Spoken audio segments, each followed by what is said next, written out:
Bismillahirrahmanirrahim. Assalamualaikum warahmatullahi wabarakatuh. Saat ini kita podcast bicara iptek dengan narasumbernya Bapak Tutuko Wiroatmojo, seorang konsultan pengembangan bisnis, produk dan teknologi manajemen informasi, teknologi GIS dan teknologi otomotif. Temanya yang akan hari ini adalah perkembangan teknologi bahan bakar selaras dengan peningkatan spesifikasi teknologi mesin, efisiensi dan rendah emisi. Untuk selanjutnya kita silakan Pak Tukum memperkenalkan diri, biodatanya seperti apa. Ya, terutama yang ini Pak, pengalaman bekerjanya itu Pak. Siap. Terutama di bidang otomotif. Ya, terima kasih Bu Yana. Assalamualaikum warahmatullahi wabarakatuh. Waalaikumsalam warahmatullahi wabarakatuh. Terima kasih pada para pemirsa semua. Alhamdulillah kami hari ini sebenarnya di diskusi terkait ini ya, teknologi bahan bakar dan teknologi otomotif. Saya sendiri dari informatika ITB kemudian meneruskan ke engineering teknologi manajemen di Australia ya.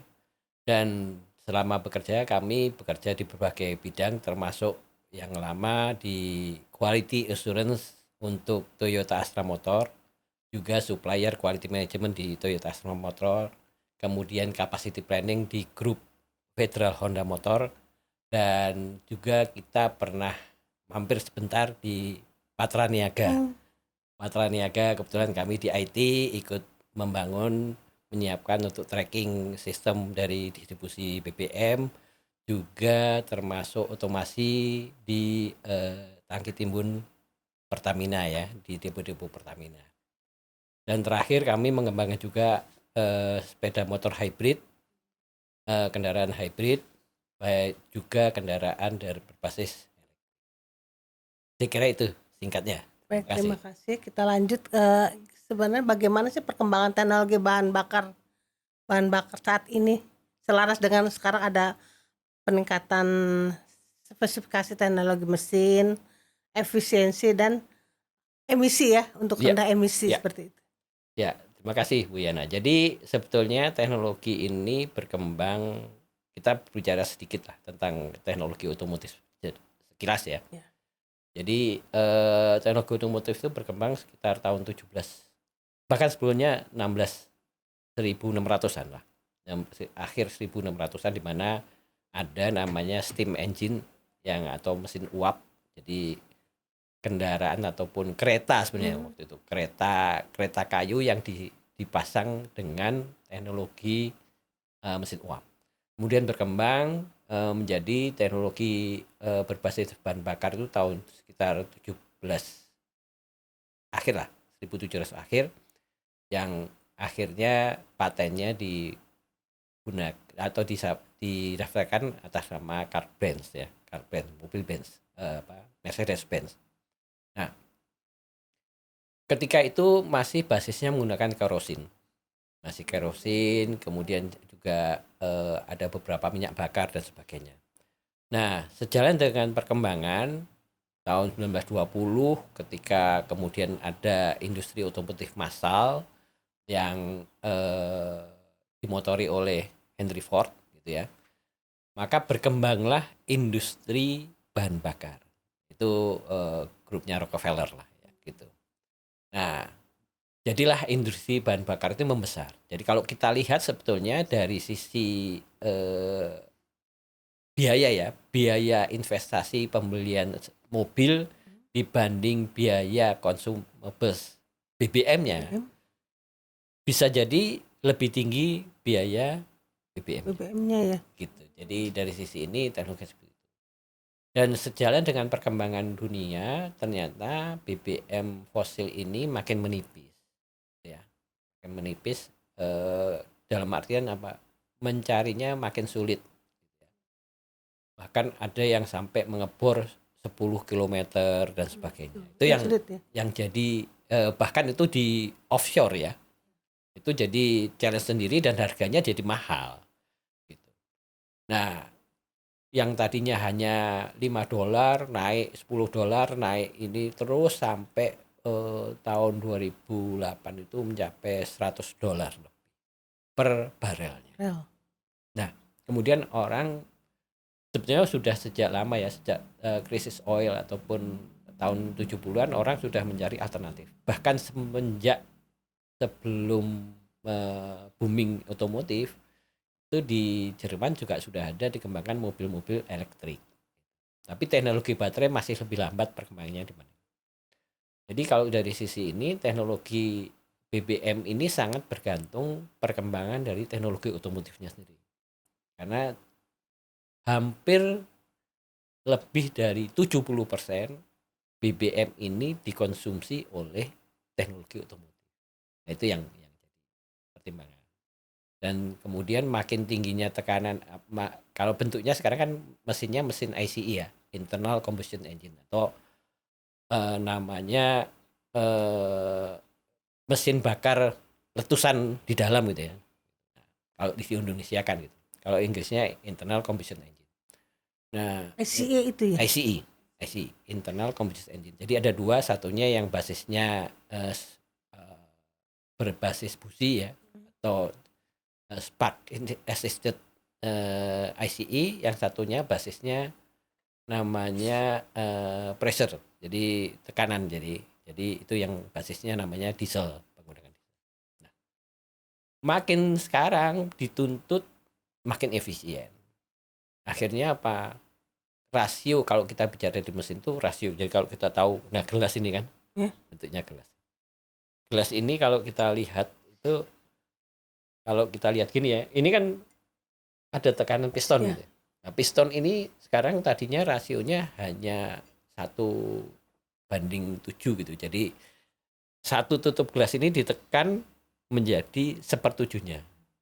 Tapi sekarang lebih tinggi lagi, satu gelas ini ditekan hingga 1:13. Jadi 1/13-nya, makin kecil. Nah, dengan seperti ini maka BBM yang digunakan itu harus lebih tahan tekanan. Jadi dia jangan sampai ada ledakan yang tidak terkontrol. Makanya kemudian namanya timbul aditif yang digunakan untuk mencegah BBM itu meledak sebelum waktunya. Nah, kalau dia meledak, dia kan ada tekanan ke segala penjuru di dalam. Padahal dia harapannya ada ledakan dari atas sehingga piston itu bisa turun. Gitu. Nah, kalau ini dia meledak, artinya namanya knocking. Knocking itu artinya dia timbul tekanan pada komponen-komponen mesin, akhirnya bunyi seperti logam yang bertumbukan. Klek gitu. Nah, itu knocking. Nah, mencegah knocking ini menggunakan BBM yang tahan tekanan dan tahan panas. Maka timbullah teknologi yang namanya RON gitu ya. Teknologi itu bukan teknologi sebenarnya, standarisasi yang namanya RON. Teknologi BBM sendiri teknologi aditif. Nah, aditif ini yang mengkontrol supaya BBM ini bisa tetap dalam batas tekanan tertentu yang disyaratkan oleh mesin. Itu kondisinya kayak gitu. Nah, itulah yang kita mesti pahami dulu sebelum berjalan ke arah. Gitu Bu Yana. Kondisi saat ini gimana Pak? Kondisi saat ini perkembangan aditif atau selain perkembangan aditif, perkembangan di mesinnya seperti apa? Ya, tekanan sekarang itu sudah, kalau diesel itu ruang bakarnya itu 1:1 ya, kalau kita bilangnya 1/21 sampai 1/23 dari gelasnya tadi. Jadi kecil banget ruang bakarnya. Nah, kalau untuk otomotif basisnya gasolin itu tekanannya 1:11 sampai 1:13. Jadi 1/11 sampai 1/11. Nah, ini yang sekarang teknologi kayak gitu. Nah, untuk menggunakan itu tidak bisa lagi menggunakan campuran bahan bakar yang basisnya karburator. Dia harus menggunakan teknologi yang namanya injektor. Nah, injektor itu ada yang basisnya disemprotkan sebelum ruang bakar, tapi ada yang namanya teknologi direct injection. Nah, direct injection ini dia disemburkan di dalam ruang bakar langsung. Jadi di dalam gelasnya itu, gitu. Nah, dia jadi yang dipanaskan adalah udara yang ada di ruang tersebut kalau direct injection. Tapi kalau dia itu indirect injection, dia yang dipanaskan adalah campuran udara dan campuran bahan bakar. Nah, ketika campuran udara dan campuran bahan bakar ini dia daya tahan panas dan daya tahan suhunya itu lebih di bawah dari spesifikasi mesinnya, maka akan terjadi knocking tadi. Makanya kita harus menggunakan bahan bakar yang sesuai dengan spesifikasi mesinnya tadi. Mesinnya. Makanya kalau kita di mobil, di motor sekarang digunakanlah bahan bakar dengan RON sekian gitu. Sekian, ya betul ya. Itulah spesifikasi bahan bakar yang diharapkan seperti itu. Nah, kalau RON-nya sendiri itu sebenarnya adalah perbandingan antara riset oktan ini ya, number. Jadi oktan. Nah, kalau itu Bu Yana sebagai teknik kimia paham ya gitu ya. Jadi teknik kimia itu kalau riset oktan. Jadi kalau petroleum oil itu macam-macam grade-nya. Jadi ada yang C6, ada C7, C8, C9 dan sebagainya gitu ya. Kalau C7 heptan gitu ya. Kalau C8 itu oktan. Jadi kalau kita bicara oktan number itu adalah berapa persen dari BBM ini yang yang karbonnya adalah 92. Karbonnya adalah oktan 8 gitu. Jadi kalau dia 92% dari BBM, jadi katakanlah 1 liter itu 92%-nya itu adalah oktan, maka dia dibilang oktannya 92. Kalau dia dari 100 dari 1 liter itu 80%-nya adalah oktan, diberi oktannya 80 gitu. Nah, kemudian ini dijadikan standar. Dijadikan standar apa artinya? Ada BBM yang istilahnya ya kita bicara sekarang oplosan gitu ya. Padahal semua teknik kimia akan bicara ngoplos gitu. Teknik kimia itu prosesnya cuma mixing, ya kan? Mixing, blending, ya kan? Sama dipisahin gitu. Nah, kalau mixing sama blending pasti ngoplos gitu. Cuman jadi konotatifnya aneh gitu ya. Nah, ini yang harus diluruskan bahwa teknik kimia itu memang tukang ngoplos gitu. Apapun ya itu. Nah, ini ibaratnya tadi kalau dari sisi ini kita buat substance-nya ya. Jadi suatu cairan dengan campuran beberapa petroleum dan aditif, kemudian dicoba dibakar, dicoba ditekan. Kalau dia itu meledaknya pada range 92, maka dibilang bahwa ini setara dengan RON 92. Kalau dia meledaknya di titik range-nya itu 95, berarti setara dengan RON 95. Jadi bukan campuran antara dia nyampur oktan sama nyampur heptan sendiri gitu. Bukan seperti itu. Bisa jadi seperti itu. Tapi yang penting adalah substance yang digabung jadi. Nah, substance yang digabung itu sepertinya apa? Seperti kita minum sirup. Minum sirup itu kan kita air dikasih sirup, terus diaduk. Ya kan, melarut. Tapi ada yang tidak melarut. Kalau air dengan minyak nggak larut gitu kan. Nah, itu nggak bisa disebut substance gitu ya. Ketika kita ada air, kemudian kita berikan sirup, dia di blending. Nah, kalau dibanding antara dua minuman, misalnya satunya air dikasih sirup stroberi, satunya air dikasih sirup jeruk gitu ya. Nah, ini rasanya beda gitu ya. Nah, mungkin tekanannya juga beda gitu kan. Nah, ini yang dinamakan RON 92, RON 95. Itu analoginya seperti itu. Ya. Analoginya seperti itu. Nah, lalu apakah dia itu stabil? Bisa jadi tidak. Sama dengan yang BBM tadi. Ketika sudah dicampur-campur, apakah dia stabil? Bisa jadi tidak. Gitu. Nah, makanya perlu namanya additive stability untuk menstabilkan ikatan tersebut. Nah, jadi ada aditif untuk menahan tadi, fungsinya aditif ada yang tentunya untuk menahan spesifikasi tadi. Juga menstabilkan ikatan tadi. Kemudian ada lagi aditif yang ditambahkan adalah aditif yang namanya cleaning ya, apa namanya? Deterjen. Deterjen. Terutama untuk BBM basisnya solar, diesel. Itu karena dia perlu melumasi ini juga. Ini deterjen keraknya banyak, ya. Nah, itulah teknologi bahan bakar. Nah, teknologi bahan bakar itu sendiri bagaimana? Ya bisa dimixin ya kalau itu menggunakan refinery yang advance atau kita menggunakan yang istilahnya sederhana. Kalau biodiesel sekarang relatif bisa digunakan dengan yang sederhana. Tergantung dari kualitas yang akan dihadapi atau dia akan deliver gitu. Itu kira-kira. Ya, Bu Yana. kita kembali ke ini ya, apa tadi selaras dengan perkembangan teknologi sini ya. Ya, Nah kan dinamis itu Pak ya. ya. Nah kira-kira tantangannya apa Pak dengan dinamika transportasi ini?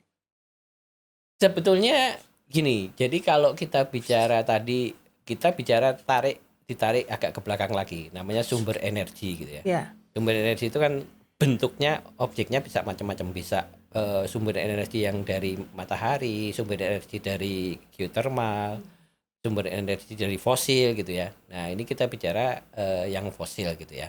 Nah tapi kalau kita bicara dari teknologi otomotifnya sendiri, saat ini dinamika otomotif sendiri itu lagi sangat tinggi gitu ya, karena ada transisi antara BBM fosil dengan yang renewable energy. Nah, kalau dari BBM fosil sendiri tadi sudah jelas bahwa angkanya itu makin mahal. Meskipun ada forming yang lain, misalnya kita menggunakan oil shale ya, oil shale itu lumpur minyak dan berkembang. Lumpur minyak itu ada di Kanada, ada di Australia, ada di Rusia, ada di Amerika gitu. Lumpur itu kalau di press, jadi prosesnya dengan tekanan aja itu sudah jadi minyak. Dan proses ngepresnya itu saat ini mulai dari yang $10 sampai yang $60. Kalau yang Amerika $60 processingnya itu untuk menjadikan 1 ton lumpur menjadi 1 barel gitu ya. Tapi kalau teknologi Rusia itu $10.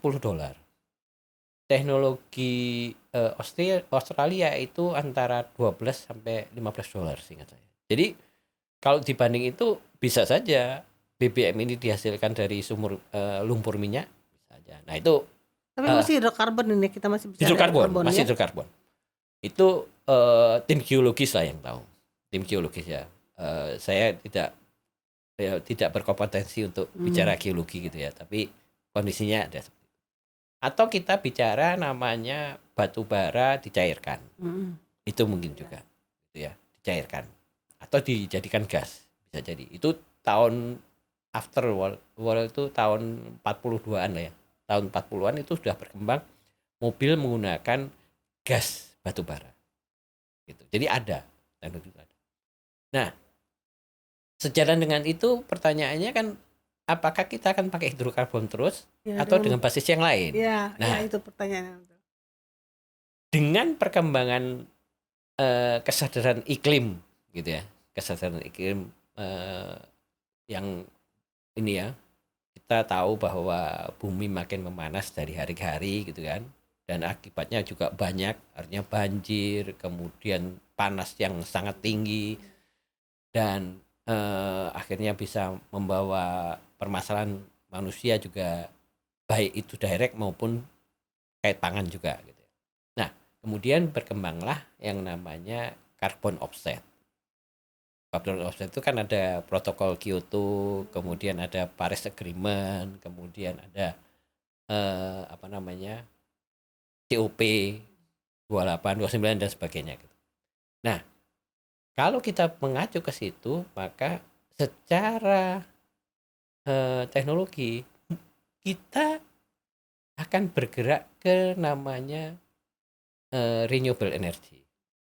Jadi artinya kalau masih hidrokarbon tuh masih tetap lah ya itu ya, Masih, pemanasan global masih akan menghasilkan ya, CO2 itu ya. ya, Jadi kita beralih ke ya, renewable. ya. Ke suatu keniscayaan kita ini akan bergeser ke renewable. Baik itu yang pure zero emission Ya. maupun yang istilahnya less emission. Ya, kalau less emission itu kita bicara carbon offsetnya ya. Jadi kalau misalnya di palm oil gitu ya, palm oil atau itu sorghum atau itu menggunakan biofuel yang lainnya, kedelai dan sebagainya. Itu kan ada offset antara karbon yang diserap oleh tumbuhan dengan biofuel yang digunakan. Yaitu carbon offsetnya kelihatan, makanya dibilang less emission gitu ya. Jadi green green teknologi atau ini green fuel less emission. Tapi kalau kita bicara yang menggunakan basisnya elektrik, apalagi kalau elektriknya benar-benar new atau renewable energy yang benar-benar green, misalnya dengan solar panel, misalnya dengan geothermal, misalnya dengan wind, itu memang benar-benar green. Artinya zero emission gitu. Green teknologi zero emission, green fuel less emission. Bentuknya seperti itu. Nah, apakah ini akan berjalan? Kalau secara penelitian baik di Eropa, Amerika dan yang lain gitu ya, terutama Eropa, itu memperkirakan dia akan bergeser ke sana. Jadi namanya bauran energi, mix energi. Yang Kemudian akan datang menuju ke akan sana. ke sana, akan ke sana. Tinggal besarannya berapa gitu ya? Ya. Besarannya berapa? Memang eh, listrik pun masih basisnya batu bara, gitu ya. Jadi kalau kita bicara baterai electric vehicle, pertanyaannya green energy, zero emission masih dipertanyakan juga. Mungkin emisinya di lokalisir di pembangkitnya gitu. Iya. Emisinya Iya. di pembangkitnya gitu. Mobilnya memang green energy gitu, tapi green Ya, apa artinya zero emission gitu. kalau masih pakai batu bara ya di situ masih Masih kotor di situ. juga ya Mas ya. Makanya kemudian kan Which is- kemudian internationally bergerak ke batu bara itu diarahkan menggunakan mix renewable. Jadi menggunakan biomasa. Targetnya 35% biomasa. Nah, ini juga batu baranya mungkin 2.500 untuk namanya dari biomasanya, dari vegetasi itu mungkin sampai sekitar kalau 10% kan 250. Kalau 30% berarti 250. Gitu. Targetnya seperti itu. Pertanyaannya kan bagaimana, apakah harganya masuk atau tidak, kan gitu. Mobil juga gitu. Sekarang ini jadi kendaraan ya, motor ataupun mobil bergeser ini masyarakat juga disuguhkan berbagai teknologi yang siap pakai. Mau pakai istilahnya mau menggunakan namanya BBM fosil silahkan. Mau menggunakan BBM fosil plus elektrik bisa gitu kan. Mau menggunakan elektrik saja dimungkinkan gitu. Nah, kalau mau yang green energy yang mintanya masang teknologinya benar-benar zero emission, pakai elektrik, pakai pembangkitnya yang zero emission kan gitu juga. Jadi misalnya pakai solar panel. Jadi dewasa ini memang sedang transisi. Nah, maka dengan seperti ini pemerintah diharapkan bisa meregulasi ini. Gitu. Berapa persen? Karena kita bicaranya bukan hanya di level perorangan, tapi di level kebijakan yang memahami ini. Nah, challenge-nya seperti kemarin Trump bilang, kita kembali fosil tidak masalah gitu. Ini jadi challenge sendiri. Jadi nggak jelas gitu ya. Tapi Iya. tapi kalau kita lihat dari sains, kita lihat dari teknologi, adalah suatu keniscayaan kita harus mengarah ke low emission lah. Nah, tinggal kita milih mau yang mana, yang pure, murni dari energi yang green ataupun yang zero emission, atau kita berbasis pada ininya renewable yang less emission gitu kan. Kondisinya kayak gitu. Nah, Yang itu hidrogen gimana? hidrogen zero emission, benar-benar zero emission. Tapi pertanyaannya sama, hidrogen itu bisa dihasilkan dari coal, itu bisa, namanya brown hydrogen. Ada yang dihasilkan dari apa namanya, oil. Jadi kalau Saudi dan beberapa pabrikan Jepang maupun Eropa mengembangkan namanya blue hydrogen. Nah, digunakan, mereka menggunakan istilahnya apa ya? Transporting agent. Transporting agentnya menggunakan amonia. Jadi blue amonia. Gitu. Kemudian ada yang green hydrogen. Nah, green hydrogen dia menggunakan solar energy untuk elektrolisis. Jadi hidrogen ke arah sana. Nah, teknologi otomotif apakah ke arah Karena hidrogen? hidrogen juga. Ya. Jadi ada namanya hydrogen ICE. Hydrogen ICE atau di hydrogen internal combustion engine. Kemudian ada juga hydrogen yang menggunakan fuel cell. Nah, jadi ada 2 ke depan. Kalau di lingkungan internasional seperti apa? Yang tadi, jadi internasional mereka memahami, jadi mereka sudah semua bergerak lah ya. Cuman kalau kita bicara dari sisi bisnis, mau tidak mau kita harus bernegosiasi dengan bisnis yang ada. Jadi misalnya sekarang kan pemain-pemain besar apa namanya, pemain-pemain besar minyak itu kan sudah mulai bergerak ke renewable. Jadi kalau BP sudah bicara beyond petroleum gitu kan. Kemudian kalau si ini apa apa si ini apa Chevron juga sudah melirik ke arah bioenergi juga. Shell pun juga sedemikian. Nah, jadi mereka arahnya ke sana, tapi mereka juga tetap berpikir dari total biayanya yang mereka kan sudah investasi refinery, investasi apa namanya, sumur minyak dan sebagainya, sumur dan sebagainya. Mereka tetap mempertahankan bagaimana supaya ini bisa tetap jalan menurun gitu ya, tapi juga mengadopsi teknologi-teknologi bahan bakar yang lain atau teknologi energi yang lain. Nah, inilah yang terjadi saat ini. Makanya kemudian bergerak ke arah berbagai forming energi. Nah, yang kalau kita bicara energi ini kan ada 2, dari sisi produsen energinya sendiri atau produsen sumber energi gitu ya. Bukan sumber energi, forming suatu objek dari sumber energi gitu. Kemudian teknologi yang menggunakan energi, which is itu teknologi transportasi.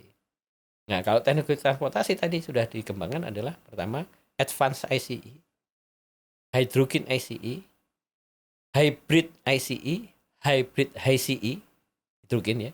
Kemudian ada BEV, baterai electric vehicle. Kemudian yang terakhir fuel cell electric vehicle. Nah, jadi ada dua teknologi yang harus dipahami. Pemerintah juga harusnya memahami 2 hal ini supaya bisa mengatur lebih pas gitu. Karena kalau kita bicara sumber energi saja atau forming energi, khawatirnya nanti tertinggal lagi teknologi otomotifnya. Gitu. Nah, ini kita harus pahami 2 hal ini. Dan kalau kita bicara forming energi tadi, lebih banyak drivingnya itu adalah teknologi otomotifnya, teknologi transportasinya sendiri. Kalau teknologi transportasi tadi kita lihat kalau di China sekarang mulai banyak sekali kan electric vehicle. Nah, kalau di Western sebenarnya banyak juga yang mengembangkan electric vehicle, tapi mereka masih memang basisnya menggunakan fossil fuel dan hybrid gitu ya. Kenapa? Karena mereka bargain kan. Ya pemerintah di sana juga bargain dengan pemain-pemain minyak juga bargain. Mau yang minyak dulu atau mana? Nah, Pertamina harusnya juga bergerak ke sana.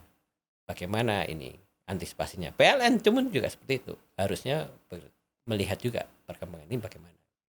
Nah, inilah makanya kenapa kok pemerintah harus melihat secara utuh dari baik secara internasional maupun lokal. Begitu Ibu Yana. Jadi kalau dari sisi ini memang begitulah.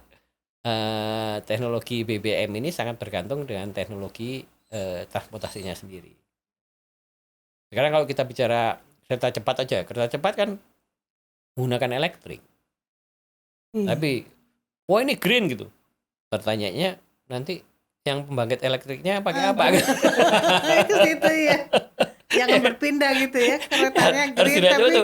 Greennya ini iya, tapi di sini tetap istilahnya fossil base ya ini juga gitu. Gitu.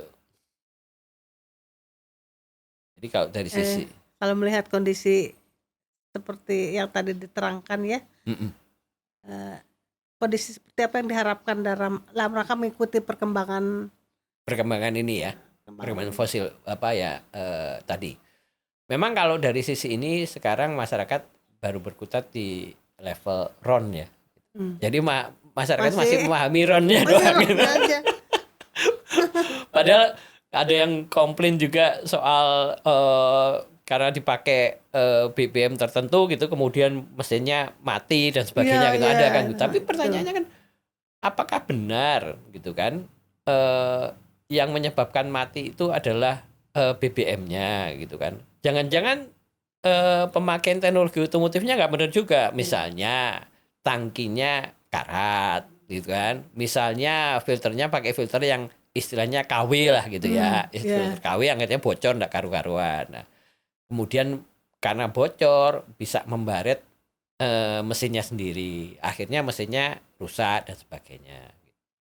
Nah, kalau kita lihat RON itu sendiri kan dari refinery, kemudian ke tangki timbun utama, kemudian ke tangki timbunnya SPBU, kemudian ke tangkinya customer gitu kan. Kalau kita lihat rangkaian itu, sebetulnya kan kalau ada bilang gitu, audit proses, ya yang harus diaudit semuanya kan, ya, semuanya bukan di ujungnya doang, ya, kan gitu, termasuk kendaraannya. Pertanyaannya sih sederhana aja, sepeda motor tuh pakai kir nggak sih?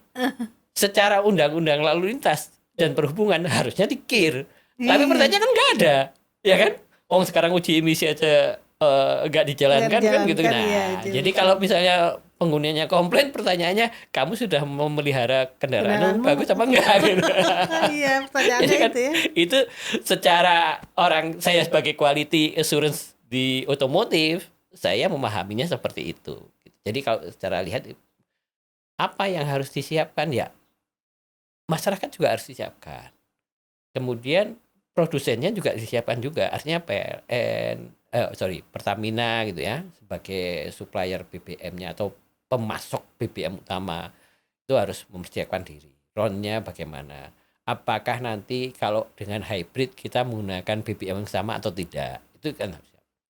Apakah kita akan menggunakan biofuel makin tinggi, ya sekarang kita ada B50 targetnya kan B50. Apakah siap istilahnya baik masyarakat tadi rangkaiannya mulai dari tangki timbun utama, tangki timbunnya SPBU, kemudian tangki bensinnya ini siap nggak mengelola dengan biofuel tadi? Jangan-jangan nanti timbul jamur. Gitu kan, apalagi kalau menggunakan palm oil ya. Palm oil itu kan edible. Minyak edible lebih memungkinkan tumbuh jamur gitu. Kenapa? Karena yang namanya naturalnya namanya barang itu busuk gitu ya. Nah, namanya vegetasi itu busuk. Nah, busuk inilah yang kemudian pembusukan itu sendiri adalah proses dari flora dan fauna di dalamnya, renik ya, bakteri ataupun jamur. Nah, ini yang menyebabkan jadinya bisa menyumbat. Pertanyaannya, kalau kita menggunakan itu, apakah kita harus menyiapkan fungiside di dalamnya? Nah, berarti kan proses Pertamina, proses SPBU, proses di tingkat masyarakatnya harus siapkan. Ya kan? Pertaminanya, TBBM-nya harus siapkan fungiside. Di SPBU-nya setiap kali ditebarkan fungiside gitu ya. Atau fungiside itu inilah pembasmi jamur. Dicek ininya, tangkinya. Dicek tangkinya ada timbul jamur atau tidak. Di ini juga. Nah, apakah itu akan diperlukan. Nah, kalau kita melihat keniscayaan bahwa kita akan ke biofuel dan renewable energy, biofuel kita basisnya bisa biodiesel, bisa menggunakan bioetanol. Dua-duanya edible, gitu kan. Meskipun kalau yang biofuel, yang biodiesel itu kan halal ya. Kalau yang bioetanol ini kan alkohol, nggak halal kan? Jangan-jangan perlu sertifikasi MUI nanti ya. Buat bahan bakar. Kalau yang pakai biodiesel kita boleh halal ini. Kalau bioetanol nanti Bioetanol haram ya. ini. Nggak kalah ada alkoholnya ya. Ada alkoholnya. Jadi itu ya intermezzo lah gitu ya. Intermezzo. Jadi kalau bioetanol ini kan juga tadi timbul fungiside dan sebagainya. Nah, ini artinya masyarakat juga harus paham. Gitu kan. Nah, mengedukasi masyarakat itu tugasnya pemerintah. Meskipun produsen juga bisa melakukan itu.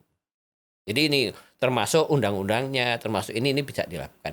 Termasuk transformasi bisnisnya. Ini yang harus disiapkan. Jadi kebijakannya itu, kebijakan apa yang paling tepat untuk mendukung program teknologi mesin? Jadi kalau dari sini kebijakan di Kementerian Perhubungan artinya tadi kita ini kalau kita berjalan keniscayaan bahwa kita harus melakukan pengelolaan iklim dengan bagus, itu kan bukan hanya tugasnya KLH ya, gitu. Ini adalah tugas semua, termasuk Kementerian Perhubungan. Jadi bagaimana kita menerapkan suatu undang-undang terkait dengan emisi pada kendaraan misalnya. Kemudian apakah emisi itu doable atau tidak? Misalnya contoh. Kendaraan listrik diberikan insentif 0% PPNBM, gitu kan. Hybrid cuma dikasih 3%. Kalau kita lihat sebetulnya kontribusinya bagaimana? Tergantung hybridnya juga. Kalau hybridnya itu paralel hybrid, bisa jadi ini emisinya sangat-sangat jauh dibanding emisi yang ada sekarang. Bahkan bisa sampai kalau dari pengembangan riset perusahaan yang ada saat ini bisa sampai 60% lebih rendah. Artinya kan insentifnya harus sama dong, gitu kan. Nah, pemerintah mau mendorong bagaimana? Kan gitu. Pertanyaannya pemerintah mau mendorong gimana? Nah, itu kebijakan itu harus selaras gitu. Kalau pemerintah mau mendorong carbon offset, oke. Berarti ini semua pertanyaannya Kementerian Keuangan mau nggak nerima? Kurang nanti. Nah, ini harus dibicarakan secara utuh, kan gitu. Nggak, soalnya kalau untuk BBM tidak hanya orang perorangan ya Pak ya. Tidak ada perorangan. Pemerintah ya. Pemerintah pastinya. Karena itu kan program iklim, program ini ya majority manusia ini kan boleh dikatakan 90% manusia itu fokusnya pada dirinya dan sekelilingnya saja. Itu dia. Nah, sementara itu seringkali tidak tepat dalam perkembangan arah gitu ya, arah utuh. Jadi kalau dari sisi ini kan manusia itu ya kalau kita bicara religius gitu ya, manusia itu punya memang diberi Allah itu karunia untuk challenging risk gitu ya, challenging risk. Akhirnya bisa negatif gitu ya kalau tidak diatur oleh aturan baku gitu ya. Makanya diturunkan nabi-nabi itu mengarahkan gitu kan. Nah, kalau kita bicara ini kan sebetulnya nabi itu kan bukan setiap orang jadi nabi, enggak kan? Hanya satu. Rata-rata satu kaum satu nabi kan. Ya. Dari sisi ini sebetulnya yang mengarahkan siapa? Ya yang mengarahkan harusnya pemimpin. Dalam artian ini dimutasikan dalam pemerintahan kan gitu. Ya, pemimpin dulu harus tahu dulu ke arah mana gitu. Dan dia yang bisa menyeimbangkan dari ekosistem semua yang ada. Kan kita tidak bisa serta-merta ditutup, nggak boleh pakai fosil. Nah, yang 100 juta kendaraan bagaimana? Nggak pakai fosil kan nggak mungkin. Nah, ini kan harus dipikirkan bagaimana solusinya.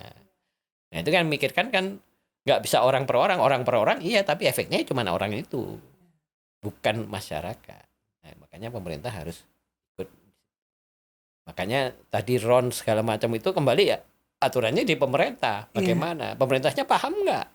Bagaimana RON itu berlaku? Bagaimana itu ngoplos itu berlaku? Pemerintahnya nggak ngerti. Term oplos saja sendiri mungkin nggak mengerti gitu. Iya, betul itu jadi ramai. Padahal kalau kita bicara perkembangan teknologi kimia, teknik kimia, ya mulainya dari ngoplos. Orang per orang ngoplos, dicoba gitu, ngoplos gitu. Nggak pakai mesin, dioplos aja. Terus kenapa kok oplos itu jadi konotatifnya melanggar hukum? jadi lucu gitu kalau melihat itu. Ya sebagai orang teknologi, cuman kan saya bukan populis gitu ya. Kalau kita bicara menertawakan oplosan. Gitu.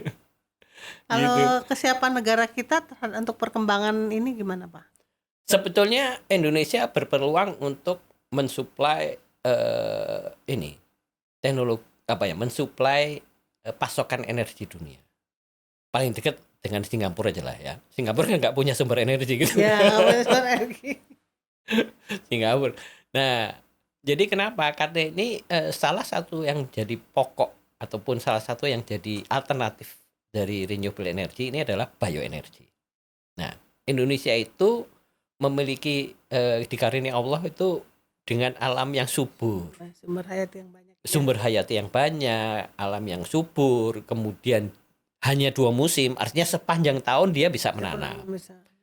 Bagi contoh sawit itu kan sepanjang tahun produksi, gitu. Mungkin hanya merendah sedikit gitu ya. Gitu. Sorghum itu sebenarnya bisa di Indonesia seluruh lahan bisa naik turun juga. Artinya bioetanol bisa dilakukan seperti itu. Nah, apakah kita siap? Pertanyaan tadi, pemerintahnya siap enggak? Kalau pemerintah punya program yang jelas, kemana? Ya sebenarnya rakyat Indonesia itu kan gampang. Masyarakat itu gampang kok ikut sama pemerintah. Tapi kalau pemerintah ataupun kalangan elitnya ini berpolitik praktis dan saling pukul gitu kan, jadi masyarakat itu juga bingung mau kemana kan gitu. Jadi yang pertama harus jelas dulu ya kebijakannya pertama baru ya. Tapi kalau secara utuh, kalau misalnya kita bicara geopolitik, politiknya stabil, kemudian para pakar itu didengarkan, bukan hanya dari satu sisi saja, tapi juga dari sisi penggunanya juga didengarkan, dari sisi masyarakat didengarkan. Sebetulnya sangat-sangat memungkinkan Indonesia ini jadi menyongsong iklim dan karbon offset ini dengan renewable energy ini dengan pas. Termasuk tadi masalah RON gitu ya. RON itu kan sebenarnya spesifikasi yang di bawah, artinya di akhir. Ya. Di akhir, bukan di hulunya gitu. Yang di hulunya ini kan ini. Kalau kita berkutat di hilirnya saja ya kita nggak kemana-mana. Nah, kita harus bisa melihat lebih ke belakang. Bagaimana kita melakukan? Nah, itu tadi renewable energy bagaimana? Kita pakai solar panel bagaimana? Oke, kita solar panel. Ternyata panel suryanya impor semua. Oke, kita pakai electric vehicle. Ternyata dinamonya impor semua. Ya, kita harus bikin industri dasarnya bagaimana. Nah, sayangnya industri dasar kita ini yang harusnya dimotori oleh pemerintah di riset teknologi, kemudian juga dari BUMN. Ini saya melihat sejak reformasi turun jauh. Nah, ini yang sebagai teknolog, sebagai orang yang di bidang teknologi, di bidang teknologi ini prihatin sebetulnya. Karena kita ini di driving oleh cuan, trading. Kalau kita di driving oleh finance which is itu cuan gitu kan, ya akhirnya orang cari trading lah, yang paling murah kan trading. Iya. Ya kan, beli minyak dari luar, ya ini akibatnya seperti itu. Ya korupsi Pertamina ini ya kan gitu, beli minyak dari luar dijual di Indonesia, gitu kan gitu. Beli minyak yang paling murah dijual paling mahal. Dia di Malaysia 7.000, di sini 12.000, barangnya sama. Kan sudah keukur marginnya berapa. Itu Kalikan jumlahnya yang besar ya untuk iya. Indonesia kan ini kan. Iya, nah itu yang kita ini mau kemana sebenarnya, kita ini jadi bangsa trader aja atau mau jadi teknologi advance gitu ya. Ini kembali ke pemerintah lagi, pemerintahnya mau gimana. Nah, tapi kalau komposisi pemerintahannya didominasi politikus yang kurang memahami teknologi, ya akibatnya tadi cuan, proyek sesaat aja gitu. Bukan program. Sekarang kita ke akhir, silakan Pak Tuko untuk closingnya. Ya, Closingnya jadi sebetulnya teknologi statement. bahan bakar ini dan teknologi otomotif ini ataupun transportasi ini berjalan seiring. Nah, hiruk pikuk teknologi bahan bakar, apa itu RON, apa itu oplosan dan sebagainya, sebaiknya itu merupakan bagian yang hilir. Pemerintah harusnya dan masyarakat harusnya bisa melihat lebih ke belakang lagi. Bagaimana sih kita menghasilkan energi ini? Dan tentunya berharap dengan perkembangan iklim saat ini dan ke depan, suatu keniscayaan kita ini pasti mengarah ke green technology, less emission. Nah, tentunya pemerintah harus menyiapkan punggawanya untuk lebih pas memahami ini, dan masyarakat juga bisa lebih memahami kondisi-kondisi seperti ini sehingga bisa mengadres itu, bahasa Indonesia itu menyampaikan saran yang lebih pas juga dan memahami bagaimana mengembangkan itu secara utuh. Nah, harapannya sih tentunya teknologi ini kan BBM dan transportasi ini diperlukan oleh untuk ini ya, untuk perkembangan ekonomi, growth ekonomi. Jadi kalau ini bisa ditangani dengan bagus, artinya ekonomi Indonesia bisa lebih berkembang, kesejahteraan rakyat lebih mudah tercapai. Ya. Dan mungkin juga dengan bioenergi, maka masyarakat juga bisa ikut, tidak hanya konglomerasi oligarki, tapi juga setiap masyarakat bisa berkontribusi atau berbisnis dari biofuel. Kurang lebih begitu, Bu Yana. Ya, Terima kasih. Terima kasih. Terima kasih, demikianlah bicara iptek hari ini. Terima kasih. Ya, assalamualaikum warahmatullahi wabarakatuh. Salam Semoga ini warahmatullahi wabarakatuh. berguna bagi para pemirsa. Gitu. Ya. Terima kasih.